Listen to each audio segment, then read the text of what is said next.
yang memang transaksi antara ayah saya dengan Allah. Kalau merasa sih jangan sampai ya merasa begitu ya. Iya. Ini Ahmad Khafiyullah. Tapi jangan biarkan anak itu berada di luar jangkauan yang istilahnya karantina mulia ini. Nafsu, rayuan setan. Dan yang bisa menepis itu adalah ilmu. Karena begini, hijrah ya. Hijrah itu dalam segi bahasa perpindahan. Bagaikan orang minum, gak pakai gelas itu langsung ke cairannya itu. Nah, yang paling benar menurut saya ya silahkan. Yang lain juga benar toh. Nah itu gak apa-apa. Karena ada sunnah yang tidak bisa dilakukan. Kalau memang sudah tidak punya jenggot, berarti dia tidak bisa melakukan sunnah dong. Siapa yang salah? Saya mau melakukan kok. Sunnah sekarang tentang masalah hijrah yang paling penting itu jangan sampai lari dari lubangnya ular masuk ke lubang buaya. Assalamualaikum warahmatullahi wabarakatuh. Sahabat-sahabat sekalian, jumpa lagi dengan saya Fikri, host dari Rosna Institute Podcast.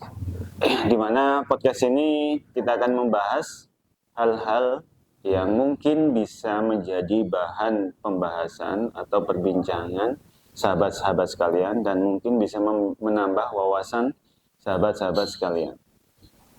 Kali ini di kesempatan yang berbahagia ini saya ditemani seorang yang luar biasa, tindak tanduknya, pengabdiannya, gerak-geriknya itu sangat menonjol di kalangan PAC Singosari. Jadi seakan-akan dimanapun ada Rijalul Ansor, beliau kelihatan dan hadir. Saya ditemani oleh sahabat Ahmad Khafiyullah atau biasa kita sapa dengan Ustadz Khafi. Assalamualaikum Ustadz. Waalaikumsalam warahmatullahi Kabar sehat? Alhamdulillah. Istri aman? Alhamdulillah. Alhamdulillah, terkendali ya. Terkendali alhamdulillah. Ini tadi dari mana Ustadz jenengan hadir di sini tadi, kesibukannya? Biasanya saya kalau mau apapun termasuk di Ansor, terlebih dahulu saya membahagiakan istri saya dulu. Membahagiakan istri saja. Oh. Salah satunya memenuhi kebutuhannya dulu. Wah, kebutuhan apa ini? Apapun yang dia butuhkan. Setelah itu baru saya akan ke Maaf Ustadz ya. itu memang kebutuhan istri memang. Iya. Saya tuh jujur ya, lihat jenengan itu apa ya? Cara ngomong, gerak-gerik itu nggak tahu kenapa saya kok pengen ketawa Ustaz. Ketawa itu bukan berarti merendahkan ya, tapi kayak gemes gitu.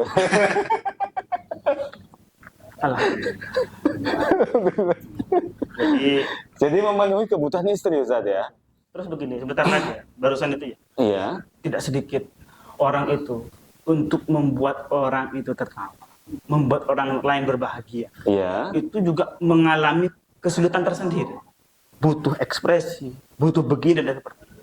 Dan alhamdulillah, saya dengan diam saja telah mendapatkan menjadikan orang lain itu terhibur. Itu kan sudah merupakan hal yang luar biasa yang patut saya syukuri. Oke.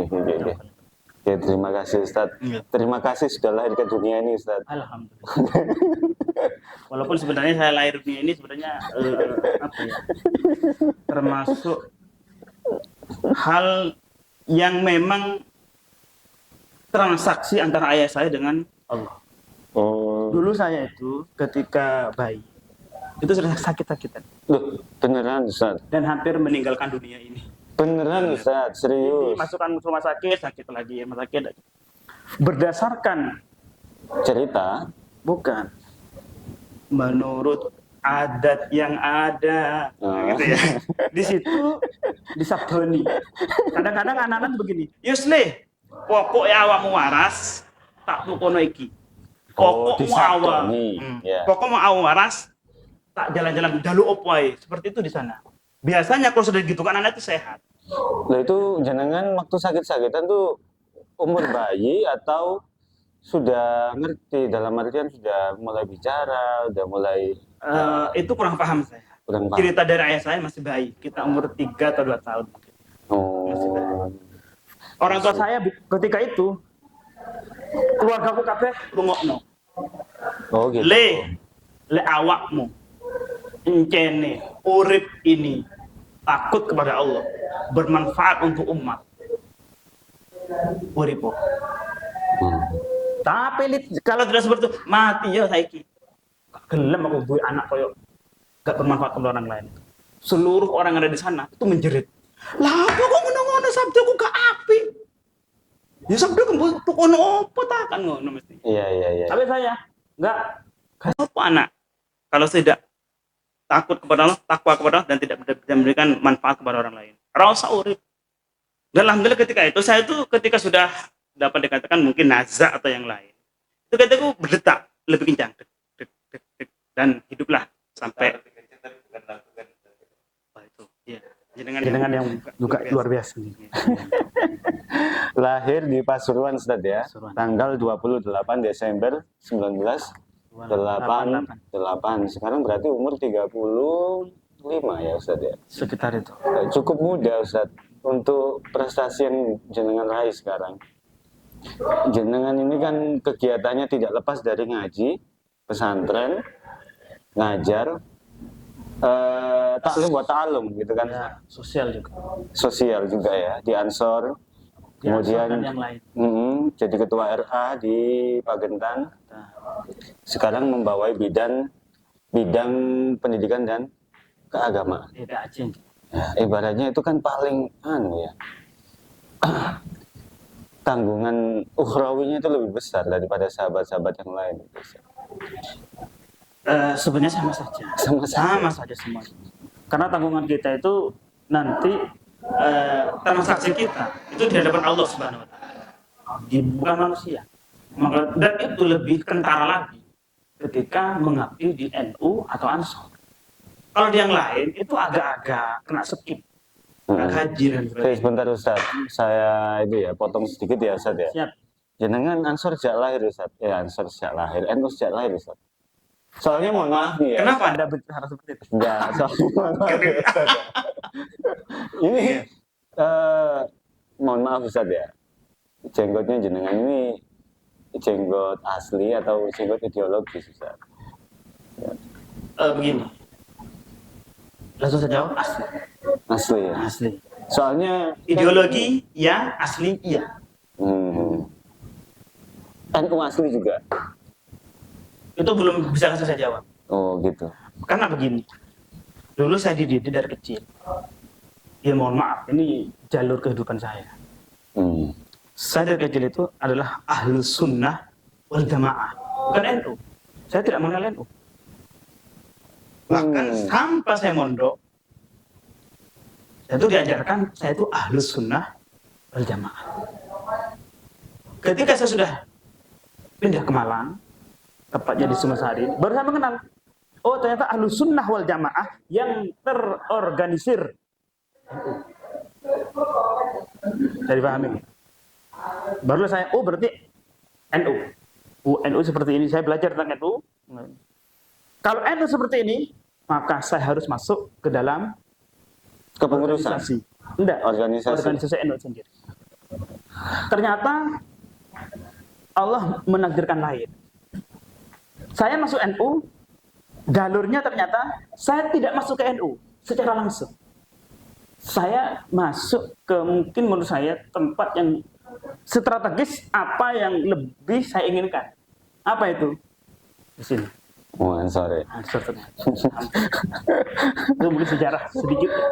Jadi dari ahlus sunnah wal jamaah. Dari sejak mondok itu berarti NU itu juga belum. Kalau NU iya, saya kenal NU itu ini. Tapi tidak. Saya mengharuskan ke sana kayaknya nggak harus deh. Pokok amalan saya amalah ahlus sunnah wal jamaah.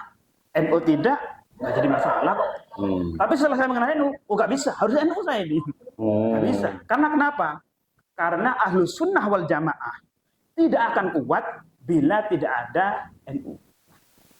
Bila tidak terorganisir. Kalau makolahnya apa itu? Makalah yang lebih terkenal kan? al-haq bila nidhamin yaglibuhul batil binidhamin. Jadi suatu yang benar bila tidak terorganisir akan hancur, akan kalah dengan batil yang terorganisir. Saya paduannya begini, kalau batil saja terorganisir bisa mengalahkan yang hak, itu berarti secara logika yang hak yang terorganisir batil gak ada apa-apa. Gak ada apa-apa. Wong yang batil saja diorganisir dengan baik, kuat kok, hebat kok. Apalagi yang hak. Itu sudah tidak usah dijawab. Itu bukan pertanyaan, itu pernyataan. Semangatnya jenengan luar biasa, Ustaz. Kopi saya dingin lu jadi hangat, Ustaz. Saya coba dulu ya, Ustaz. Coba dulu. Jenengan juga monggo. Siap. Bismillahirrahmanirrahim. Alhamdulillah. Jadi pendidikan jenengan itu murni dari pesantren ya, Ustaz ya? Dua jalur. Ya, pesantren iya, formalnya juga. Formal iya, tapi yang menurut saya lebih membentuk saya dan lebih ke saya itu, menurut saya inilah yang jalur ilmu yang mungkin lebih saya tekuni, itu adalah yang di jalur diniyah atau pondok itu sendiri. Walaupun tetap yang satunya adalah tetap jalan. Kalau saya ingat dawuhnya Al-Habib Segaf bin Baharun, Pondok Darul Lughah wa Dakwah di Bangil, bilang begini, pendidikan formal itu bagaikan karcis di kereta api. Memang tidak berharga seakan-akan karcis itu. Tapi kalau Anda tidak punya karcis itu, maka Anda tidak bisa naik kereta api. Ya. Salah satunya begini, di pondok saya itu visinya adalah menjadikan santri yang intelek yang santri. Makanya kopiannya itu santri ya? Santri. Jadi tidak sampai kapanpun kita adalah santri. Maziltu Toliban. Jadi ini ada tulisannya, Maziltu Toliban. Namanya adalah luar biasa. Ya. Jadi dengan mondok di Pondok Keramat di Keraton Pasuruan. Kemudian sekarang berlabuh di Singosari di Jalan Keramat. Sepertinya gini, Ustaz. Kata-kata keramat itu nggak bisa lepas dari jenengan, Ustaz. Apakah jenengan merasa bahwa jenengan itu orang yang keramat? Kalau merasa sih, jangan sampai ya merasa begitu. Ya. Biar Allah yang ngatur semua kalau merasa. Maaf ya, ini pertanyaan apa ini? Soalnya begini, sebenarnya kalau ditelusuri dari historis yang lebih jauh. Ya. Nama saya itu sebelum saya itu hadir di dunia, sebelum saya dikandung, nama saya itu sudah ada di pondok itu. Jadi ayah saya itu kan juga mondok di Keramat. Oh iya. Ketika beliau jadi santri, langsung dia, anakku yang pertama tak jenenge Ahmad Khafiyullah. Loh. Jadi kan ketika beliau masih mondok, dia yakin anak pertamanya laki-laki. Dan akan saya beri nama ini. Berarti kan saya itu sebelum mondok, nama saya sudah mondok bersama ayah saya. Jadi keramat itu sudah melekat sampai seperti itu. Bahkan ketika saya sudah besar, oleh ayah itu dipelajari untuk sering berkunjung ke pondok beliau. Jadi ketika saya sudah waktunya mondok, kesana sudah tidak lagi. Mungkin ini salah satu cara bagaimana orang tua yang mau memondokkan anaknya. Jangan sampai memondokkan anak itu serta-merta langsung ketika sekarang ingin memondokkan, mondok saiki. Itu jangan sampai. Kalau sudah ingin punya anak mondok, dari awal ditata, ya apa sebenarnya anak itu senang pondok.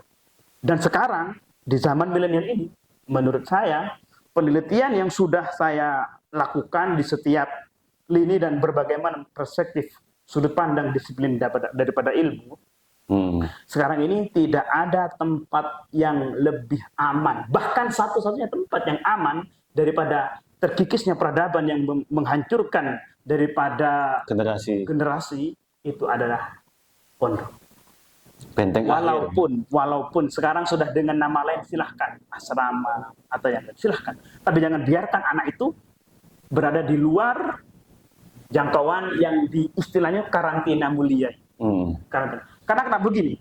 Sekarang ini kita ada di zaman yang di sekeliling kita ada sarana dan prasarana untuk lebih berpotensi maksiat. Karena segala fasilitas ada. Bukan untuk taat.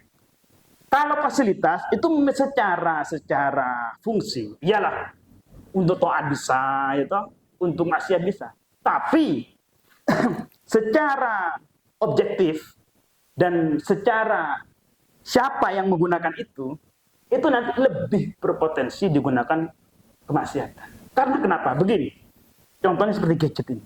Gadget ini di dalamnya ada apa saja. Sementara dipegang oleh seseorang yang kurang bekal untuk menghadapi ini. Sedangkan ingat, dalam diri kita ini dari dulu sudah ditanamkan nafsu, rayuan setan. Dan yang bisa menepis itu adalah ilmu dan keimanan. Kalau sekarang keimanannya tidak siap, ilmunya kurang, diberikan hal yang campuran ini, itu potensinya sudah jelas. Gitu loh. Maka itu sebenarnya saya kurang setuju kalau masuk dalam belajar itu ada HP. Loh ini kan sekarang untuk wajah modern. Kalau anaknya begini nanti ketinggalan zaman. Pilih. Konteksnya itu anak sekolah atau anak kecil atau apapun. Pokoknya dia masih belum punya modal untuk bisa memilah dan memilih yang positif atau negatif bagi dia. Yang objektif berdasarkan bagaimana kita diinginkan oleh Tuhan kita, bukan dalam segi manusia. Ya, Ustaz. Di era milenial ini ya, kalau menurut jenengan ya.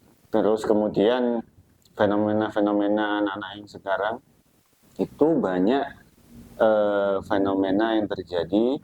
Ada istilah hijrah, Ustaz. Hijrah itu adalah dinisbatkan kepada Nabi Muhammad ketika beliau Sallallahu Muhammad Sallallahu dari Mekah menuju Madinah, yang itu merubah kehidupan beliau secara fundamental, secara dakwah dan lain sebagainya. Kemudian diaplikasikan hijrah itu sebagai istilah dari orang-orang yang ingin meninggalkan sisi-sisi buruk mereka menuju ke sisi-sisi yang baik. Tapi yang terjadi sepertinya fenomena hijrah itu tidak kemudian dipahami bahwa hijrah itu memang ya secara keseluruhan kita harus masuk ke dalam ajaran yang kafah. Misalkan kalau mau perempuan di kalangan artis ya, mohon maaf, kemudian pakai kerudung ya. Pakai kerudung, kemudian ketika terjadi masalah dan sebagainya, kerudungnya dilepas. Ya. Apakah kemudian itu, kalau menurut jenengan itu bagaimana itu fenomena seperti itu? Jadi hijrah yang benar itu yang bagaimana, Ustaz? Itu ya? Sebagai jenengan sahibul hijrah, bukan? Bisa dikatakan seperti itu. Tapi hijrahnya minal azraq, ya. Azraq. Minal ilal azraq. Azraq. Wa azraq. Jadi awalnya itu hijaunya mungkin hijau muda, masuk ke hijau lebih tua, ya kan? Jadi hijau, ya? Jadi Ahlus Sunnah sampai ke NU, sampai ke ini, sampai ke Ansor gitu ya. Oke, itu gimana, Ustaz? Hijrah yang menurut sampean ideal dan sebenarnya hijrah itu seperti ini loh. Gitu. Begini ya, untuk memahami hijrah yang objektif, itu saya sandingkan dua lagi temannya. Sebenarnya banyak, tapi saya ambil sampel dua saja. Jadi dengan hijrah 3. Yang pertama hijrah, yang kedua cadar, yang ketiga adalah pacaran. Oh, istilah. Saya berikan atau semacam tingkah laku ya, apa? Itu ya? Bukan. Ini nanti lari, kalau sudah ini paham, nanti hijrah itu akan tergambar dengan jelas. Berarti harus cadaran, Ustaz? Saya jelaskan dulu. Bagaimana tiga ini? Oke, siap. Lanjut, Ustaz. Dalam ketiga ini tetap ada yang namanya kaidah lughatan wa istilahan. Nah, semuanya sama. Hijrah ada lughatan, ada istilahan. Juga memakai hijab atau cadar istilahnya niqab. Itu ada lughatan, ada istilahan. Yeah. Juga pacaran begitu. Ada lughatan, ada istilahan. Lughatan istilahan itu bahasa Indonesianya apa Ustaz? Lughatan secara bahasa, Ah, istilahan secara istilah. definisi. Istilah bukan definisi. Istilah itu penggunaan. Kalau definisi itu lebih mengarah kepada apa namanya? Lughatan atau istilahan dicampur nanti definisi. Oh gitu. Itu beda. Siap, Ustaz. Kalau gitu. Jadi kalau lughatan istilah. Maaf ya Ustaz, saya ini mondok cuma numpang tidur Ustaz. Oke. Sama, kalau tidur bahaya. Lanjut. Nah, hijrah dulu. Dan orang banyak terjebak dari lughatan. Oh, jadi mereka memahami hijrah itu hanya Lughatan. pada Tidak istilah. simbol-simbol ya. Ah. Dikatakan simbol lah ya. Bahwa yang dikatakan kalau perempuan hijrah itu harus memakai kerudung, ya kan? Harus memakai cadar, harus menjauhi pacaran, begitu ya. Konteks saya itu iya. Itu iya, Tapi tapi ada yang harus dikaji lebih prioritas lagi. Apa itu? Tentang masalah istilahnya. Karena begini, hijrah ya. Hijrah itu dalam segi bahasa perpindahan antara tempat yang satu dengan ke tempat yang lain. Entah tempat itu nanti bermakna berarti kalau tempat satu sini, tempat lainnya di sini, Ustaz. satu dengan di sana. Nah. Ke sana pun silahkan ya. Mengkok ke sana, mengkok ke sini. Lanjut. Baik tempat itu diartikan dengan cara hakiki atau majas. Sifat gitu ya, bisa Yang dinisbatkan senada ke dengan tempat itu. Artinya dikias. yang dianalogikan sebagai perpindahan itu ya. Kejadian baik Jelek menjadi baik gitu ya. atau dari tidak kerudung menjadi kerudung dan lain Iya, sebagainya. Itu lughatan itu. Iya. Dan istilah. Ternyata penggunaan hijrah itu sendiri lebih mengarah diambil, digunakan oleh yang notabene dalam tanda kutip di luar Ahlus Sunnah wal Jamaah. Tidak menyalahkan arti hijrahnya. Istilah itu digunakan oleh mereka yang kalau di Ahlus Sunnah wal Jamaah, kalau istilah dari tidak baik menjadi baik, itu istilahnya yang digunakan bukan hijrah. Bisa taubat, bisa insaf dan sebagainya. Muhasabah prosesnya. Yang lebih itu biasanya taubat. Biasanya dari taubat. mau bertaubat. Tapi kalau mau hijrah, iya, betul. itu sudah diambil Jadi, orang lain. Walaupun Jadi hijrah itu menarik gitu secara bahasa. Maksudnya secara penyampaian itu enak gitu loh. Terus kamu hijrah aja gitu kan. Kan secara copywriting itu lah, kata-kata yang dipilih diksinya itu pas gitu loh. Jadi menisbatkan keadaan seseorang buruk untuk menuju ke baik itu dengan istilah dan itu hijrah. tidak salah. Tidak salah. Tidak salah. Yang jadi masalah, ini tidak salah tapi jadi masalah. Gitu. Apa itu? Yang menggunakan siapa? Pusing tapi tidak pusing. Ya, pusing tapi tidak diambil pusing. Terus nanti kata dengan hijab, dengan cadar. Cadar itu kenapa? Istri-istri ustadz yang Ahlus Sunnah wal Jamaah atau kiai-kiai lah, kenapa tidak bercadar? Bahkan dulu nggak ada kerudungnya. Bahkan diajarnya ibaratnya disampirkan aja gitu loh, nggak sampai nutup, rambutnya harus ketutupan kan dulu. Yang lebih ya itu juga iya di zaman dulu mungkin ya. Dan itu bisa dikaji lebih dalam mungkin di pembahasan yang lain. Mazhab Syafi'i tadi. Mazhab Syafi'i itu harus ditutup loh. Harus ditutup. Gimana itu di Indonesia Ustaz? Bahkan kenapa kiai-kiai yang diajarkan yang mazhab Syafi'i. Berarti kan nggak ikut mazhab Syafi'i Ustaz. Yang dilakukan yang mazhab Syafi'i. Kenapa giliran cadar? Menutup wajah itu Imam Syafi'i wajib semuanya tertutup. Iya. Kenapa Indonesia atau notabene Ahlus Sunnah wal Jamaah, kiai-kiai di desa, istri-istrinya, anak-anaknya, putri-putrinya termasuk dibuka, termasuk istri saya. Iya. Why? Kenapa? Why? Saya tanya. Maka jawabannya banyak. Tapi yang bisa saya petik sedikit saja, yang mudah-mudahan ini menjadi wakil daripada banyak jawaban itu adalah yang pertama menunjukkan bahwasannya NU atau Ahlus Sunnah wal Jamaah bukan Syafi'iyah. Kita mengadu 4 mazhab. Ya. Hanafi, Maliki, Syafi'i, Hambali. Memang kata Imam Syafi'i harus. Tapi menurut Imam Hanafi gak apa-apa dalam masalah ini. Gempun dalam masalah hijab kita menggunakan Hanafi. Di mana? Sama seperti haji. Loh, itu kan berarti mempercampurkan, ini saya mencoba nggak tahu ya Ustaz ya. Mempercampurkan mazhab satu dengan mazhab yang lain, itu kan berarti kita mengambil yang mudah, yang gampang aja Ustaz. Oh, nggak apa-apa itu Ustaz. Sebenarnya bukan yang mudah atau yang gampang. Kalau sholat ikut Syafi'i, kunut ikut Syafi'i, giliran cadar ikut Hanafi, kan ngambil yang enak-enaknya aja Ustaz. Lebih pasnya kalau enak itu nanti efek, bukan alasan. Apa alasannya apa? Yang pertama itu yang sesuai dengan kultur Indonesia. Yang kedua untuk yang mencegah daripada fitnah. Yang pertama sesuai. Nanti yang kedua, nanti kalau misalkan diajak ke mall gitu ya pakai cadar semua, dengan bisa-bisa salah gandeng istri orang gitu kan Ustaz. itu efek yang juga berbahaya, Walaupun banyak, berbahaya, walaupun banyak bukan sedikit orang ya yang mengharapkan itu. Tapi kalau orang-orang yang berharap seperti itu sebenarnya perlu dicurigai. Jangan istrinya kurang bersinar. Hanya dia ingin sinar yang lain.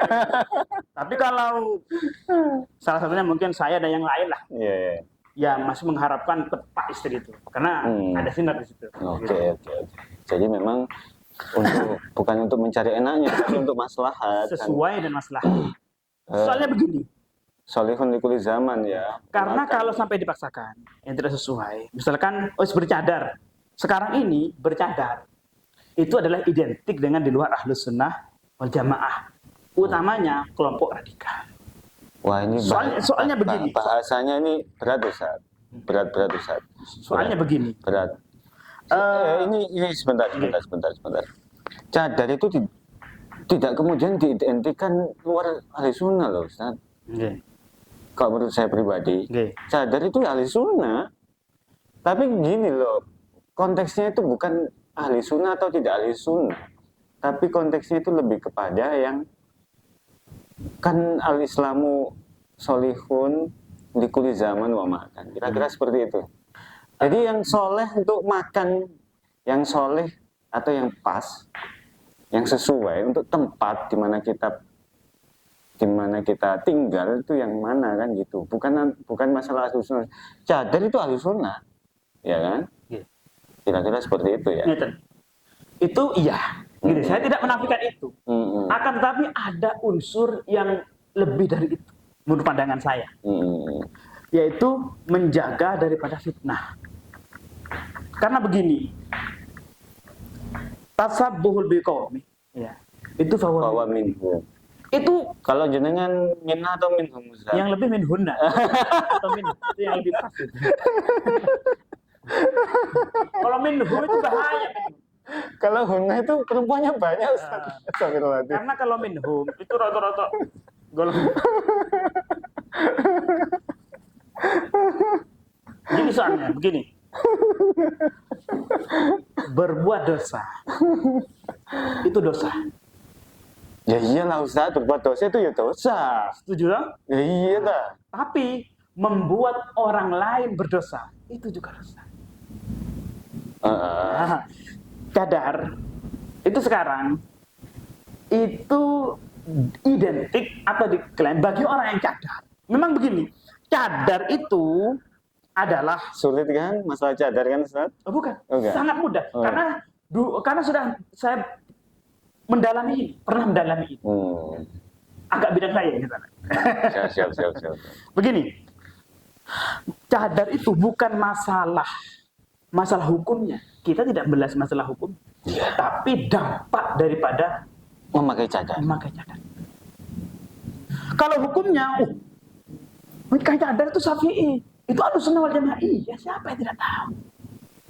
Tapi kiai lebih memilih istrinya tidak memakai cadar. Karena kenapa? Cadar itu khilaf kok. Khilaf itu apa? khilaf itu ada ulama yang mewajibkan cadar, Ada perbedaan ada di yang antara para ulama. Tapi kalau garai fitnah itu jelas. Itu tadi ya, kayak kita Misalkan ya gini, contohnya begini. Sekarang tiba-tiba ada bunyai keluar atau ustazah yang menurut cadaran, apa kata orang itu? Teroris, radikal. Orang kan garis apa ya? Rasa-rasa ghibah. Ghibah itu datangnya dari mana? Gara-gara dia bercadar. Jadi dia ghibah itu disebabkan nikob itu. Jadi nikobnya tidak berdosa. Garewang dosa itu. Dosa. Itu yang pertama. Yang kedua, silahkan bercadar, asalkan dengan bercadar enggak garai wong dosa. Salah satunya mungkin di pondok ada khusus, mungkin di Darul Ihya, Pujon. Itu kan cadar masaf ya. Itu ketika di pinggir-pinggir situ tahu, oh enggak santri. Cadaran, enggak santri. Lah, berarti kan tidak ada fitnah. Enggak garai uang dosa. Silakan. Tapi kan lama kelamaan kalau orang masyarakat sudah bercadar, itu kan lama-lama ya enggak garai dosa. Silakan. Tapi sementara ini jadi hukum itu tidak diisbatkan kepada sesuatu yang tidak ada gitu loh. Jadi al-waqi yang terjadi itu gimana? Al-waqi itu fenomena yang terjadi. Jadi kalau sekarang fenomena yang terjadilah begini, ya sudah, hukum harus ditetapkan sekarang. Kalau nanti bahas hukumnya nanti. Kalau sudah ada perkaranya, baru hukum itu bisa diistimbatkan. Tapi kalau sekarang, ya sekarang. Gitu. Nah itulah pentingnya kita harus sunnah wal jamaah, karena hukum itu harus berkembang. Gini, berkembang itu sesuai dengan yang terjadi. Jadi gini, berkembang silahkan, tapi berkembang yang terjadi, bukan yang akan terjadi. Gitu loh. Jadi hukum itu tidak murni dari Quran dan hadis gitu loh, Ustaz. Maksud saya itu seperti itu arahnya. Gitu. Kalau nas itu aurat, hijab. Nanti hijab itu nanti ulama yang nafsiri. Jadi kan kita nggak bisa langsung, nggak usah pakai madhab, langsung aja kembali ke Al-Quran dan hadis. Kan semuanya ada di Al-Quran dan hadis. Itu bagaikan orang minum, nggak pakai gelas itu, langsung ke ceretnya itu. Gitu. Dari segi akhlak tuh enak ya penggambaran jenengan. Iya, karut masalah itu. Karut. Terus soalnya saya pernah ketemu kayak gitu itu. Ngeyelnya itu luar biasa, Ustaz. Begini, kalau kita soalnya begini, salah satunya ya. Saya lanjutkan yang tadi itu. Iya, maaf. Yang ketiga tentang masalah hijab. Nah, tentang masalah nikob ya, cadar. Itu yang ketiga. Kalau memang mau bercadar, silakan. Tapi jangan menyalahkan yang tidak bercadar. Jadi jangan merasa paling benar sendiri. Bukan yang paling benar. Kalau paling benar silahkan, tidak apa-apa. Jangan merasa yang benar, yang lain salah. Itu jadi poin. Kalau yang paling benar, ya silahkan. Saya yang paling benar. Menurut saya, ya silahkan. Yang lain juga benar, toh.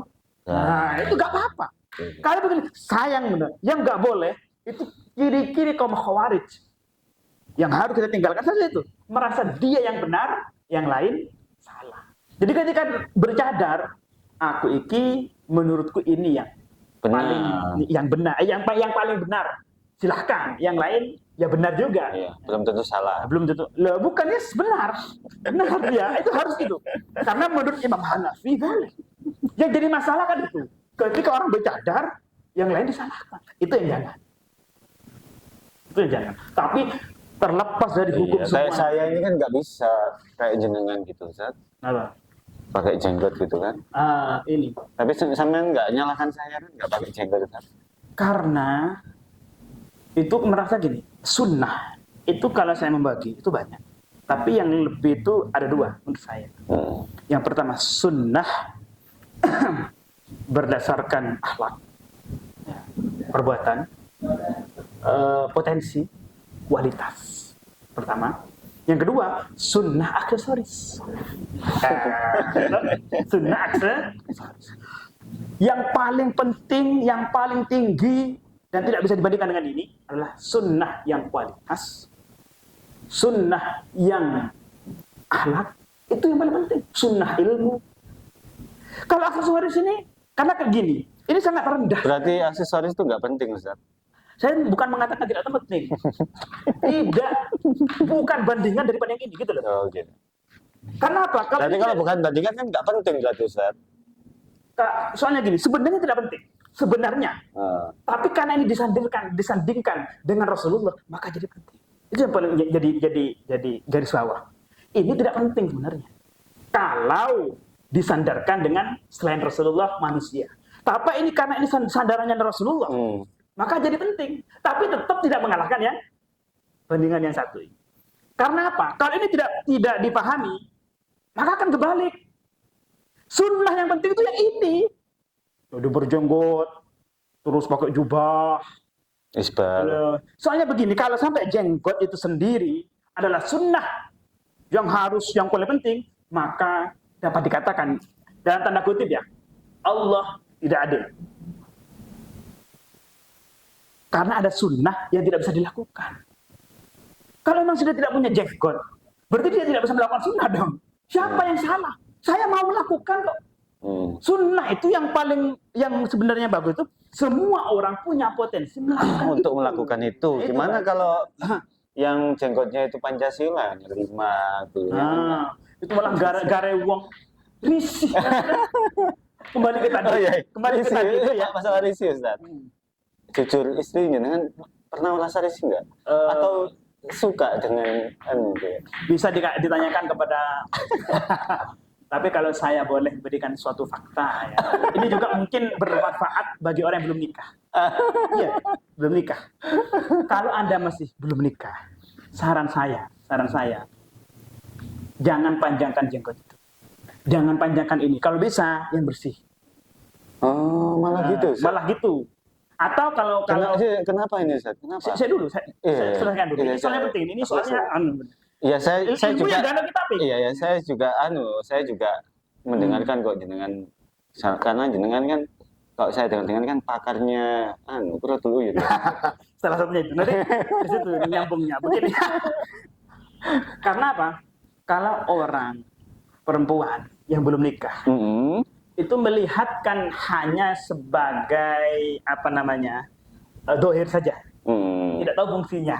Tidak tahu fungsinya. Iku koyo ya opo, gak bersih, gak rapi. Padahal fungsinya apa, Ustaz? Gitu ya. Saya tidak akan menjelaskan lebih detail ini. Nanti aja ya. Capnya aja. Tanyanya di kolom komentar aja ya. Soalnya gini, kalau perempuan masih belum nikah, dia kan nggak tahu fungsi utamanya, maka nggak seneng punya laki-laki begini, betul. Tapi kalau sudah mencobanya, sudah tahu dan prakteknya, ini fungsinya, maka pesan yang saya sampaikan, kalau belum menikah, tolonglah, kalau Anda kepingin ya ikhtiar di menarik untuk yang lain jenis, yaitu. Oke, Ustaz. Luar biasa sekali dengan tadi menjelaskan. Mungkin ada closing statement, Ustaz, terkait bagaimana kita menjadi umat hijrah, atau mungkin bahasanya pakai taubat, atau mungkin apa menurut jenengan itu yang pas istilahnya itu, poin-poinnya mungkin bisa disampaikan kembali. Untuk zaman sekarang tentang masalah hijrah, yang paling penting itu jangan sampai lari dari lubangnya ular masuk ke lubang buaya. Itu jangan sampai terjadi. Apalagi buaya darat ya. Enggak apa-apa. Yang penting halal ya. Buaya darat begini. Gini, maksudnya bagaimana? Kadang-kadang ada orang. Karena kenapa? Ini sama-sama berbahaya. Orang maksiat itu dosa. Terus dia mau bertaubat, mau lebih bagus. Dia hijrah, istilahnya pakai hijrah loh ya. Berarti dia masuk ke golongan orang yang dikira Islam dengan benar, padahal Islamnya dapat dikatakan tidak sesuai dengan sanad keilmuan. Dia itu mikir dewe Islam. Jadi dia itu masuk ke sini, ini juga berbahaya. Ini dimakan buaya gitu loh. Di sini dimakan ular, di sini makan buaya. Jadi harus tahu mana yang tengah-tengah itu. Itu juga dijelaskan di dalam Al-Quran, surah Al-Baqarah begini.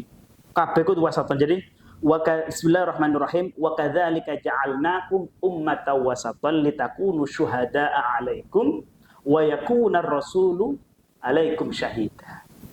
Jadi wa ja'alnakum ummatan wasatan, tengah-tengah.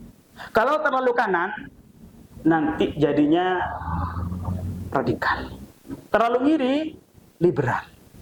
Tengah-tengah ahlus sunnah wal jamaah. Itu juga disebutkan juga di dalam ayat yang lain, saya potong ayatnya agar lebih mudah memahami.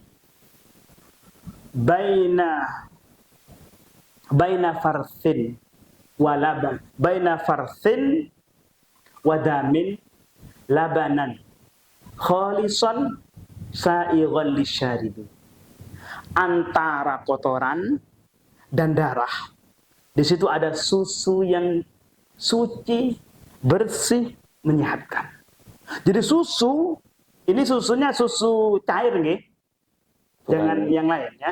Cair, susu cair. Tolong luruskan dulu. Ya, saya sudah seperti itu Ustaz sebenarnya. Jenengan ini yang mancing-mancing sebenarnya.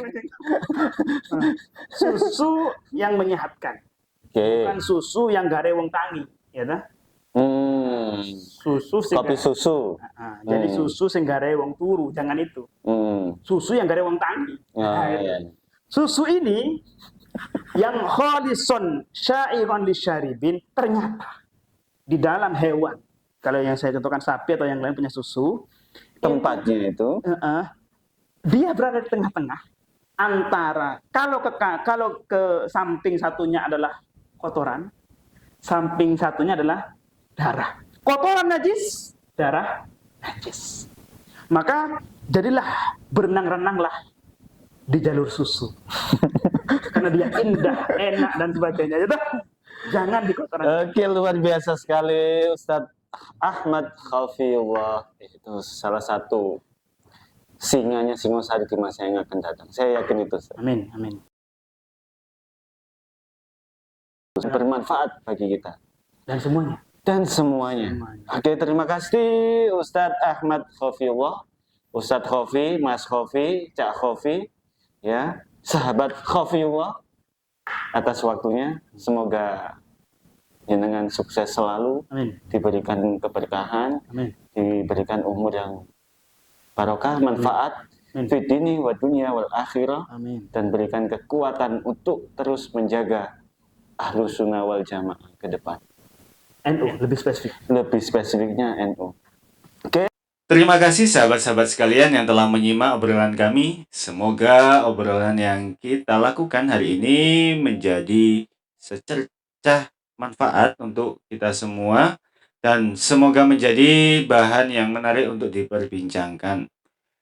Jangan lupa juga subscribe channel kami, kemudian klik tombol like, dan kemudian komen, kemudian share, agar Ansor Singosari semakin baik dan semakin berkembang, tentunya semakin konkret.